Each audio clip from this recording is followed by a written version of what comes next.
Hello दोस्तों। आज की कहानी का टॉपिक है बहू को थोड़ा तो सहन करना चाहिए।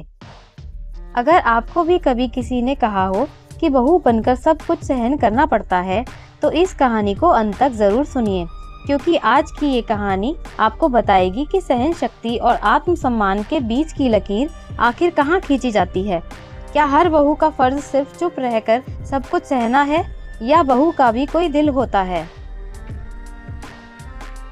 आज सुनिए बहू को थोड़ा तो सहन करना चाहिए, एक सच्चाई जो बहुत से घरों में बोली नहीं जाती लेकिन हर घर में जी जाती है।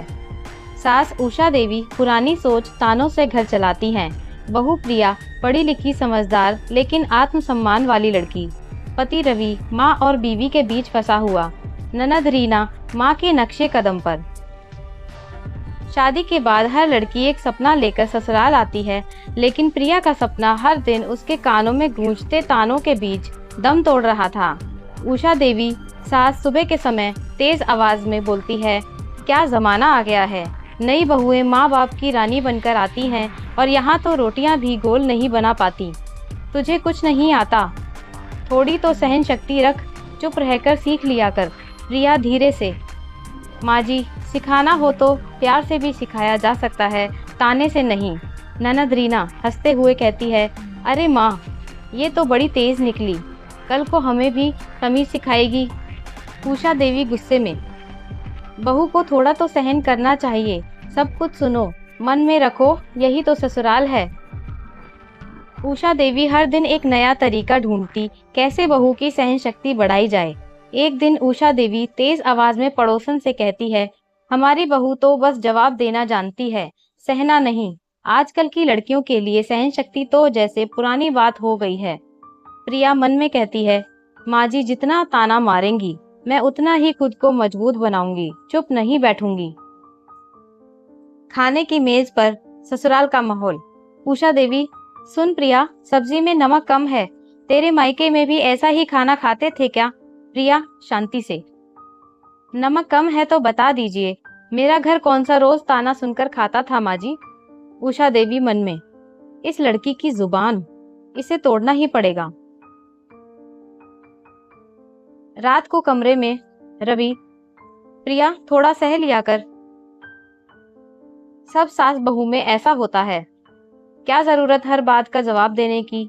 प्रिया धीरे से, रवि, मेरी माँ ने मुझे सहना नहीं, खुद को समझना सिखाया है। जब बात सहन करने से आगे आत्मसम्मान पर आती है, वहां जवाब देना भी जरूरी हो जाता है। रवि खामोश हो गया। प्रिया की आंखों में खुददारी थी और उस खुददारी से उसका प्यार जुड़ा था। उषा देवी अपनी सहेलियों के साथ, देखना, कुछ दिन में ये बहू खुद ही हार मानेगी। बहुएं चाहे कितनी भी पढ़ी लिखी हो, सास के तानों के आगे झुकनी ही पड़ती है।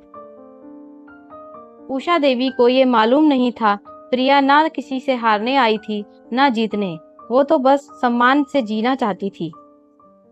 घर में फंक्शन, सारे रिश्तेदार बैठे हुए थे। उषा देवी जोर जोर से ताने मारते हुए, देखो सब, बहू ने हलवा भी ठीक से नहीं बनाया, मायके में क्या करती थी, बस मोबाइल पकड़े रहती थी। प्रिया सामने खड़े होकर कहती है पूरे आत्मविश्वास से, माँ जी, मैंने हलवा नहीं, आपकी सोच सुधारने की कोशिश की थी।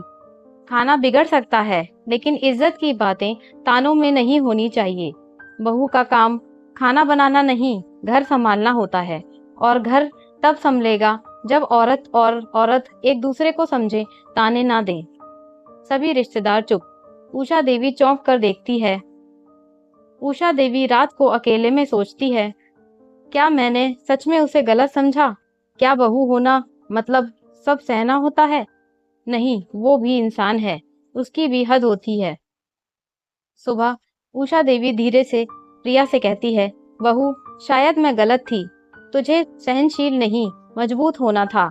आज तेरा जवाब सुनकर समझ आया, तू बहू से बेटी बन गई, क्योंकि बेटी ही सच का सामना करती है, छुपती नहीं। प्रिया मुस्कुराकर, माँ जी, जब आप दिल से माँ बनेंगी तो हमेशा बेटी बनकर आपका हर ताना भी हंसी में बदल दूंगी।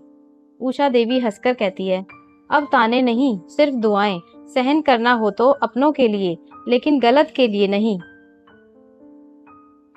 हर घर में सास बहू के बीच सवाल उठता है, क्या बहू को सब कुछ सहना चाहिए या बहू को भी खुद के लिए आवाज उठानी चाहिए?